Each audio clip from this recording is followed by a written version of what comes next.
Welcome to daily music production setup with സെൻ. നമ്മൾ ഇന്ന് സംസാരിക്കാൻ പോകുന്നത് വർക്ക് സ്പേസ് സെലക്ഷനെ കുറിച്ചാണ്.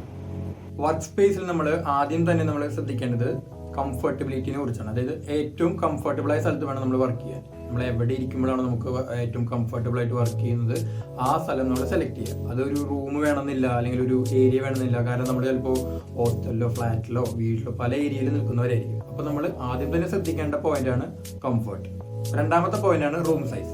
റൂം നമ്മൾ സെലക്ട് ചെയ്യണമെങ്കിൽ നമ്മൾ ഏറ്റവും ആദ്യം ശ്രദ്ധിക്കേണ്ട പോയിന്റ് മാക്സിമം റെക്ടാങ്കുലർ റൂമുകൾ സെലക്ട് ചെയ്യുക. റെക്ടാങ്കുലർ ഷേപ്പ് റൂമുകൾ സെലക്ട് ചെയ്യുമ്പോൾ നമുക്ക് സ്ക്വയർ റൂമിനേക്കാൾ എക്കോ കൺട്രോൾ ചെയ്യാൻ പറ്റും.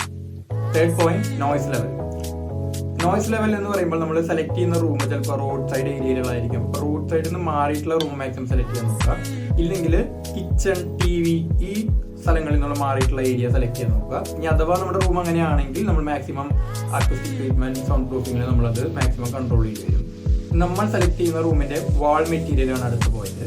വാൾ material maximum concrete walls select ചെയ്യാൻ നോക്കുക. നമുക്കറിയാം ഇപ്പോഴത്തെ വീടുകൾ പ്ലൈവുഡ്, സിമെന്റ് ബോർഡ് പല ടൈപ്പ് മെറ്റീരിയൽസ് വരുന്നുണ്ട്.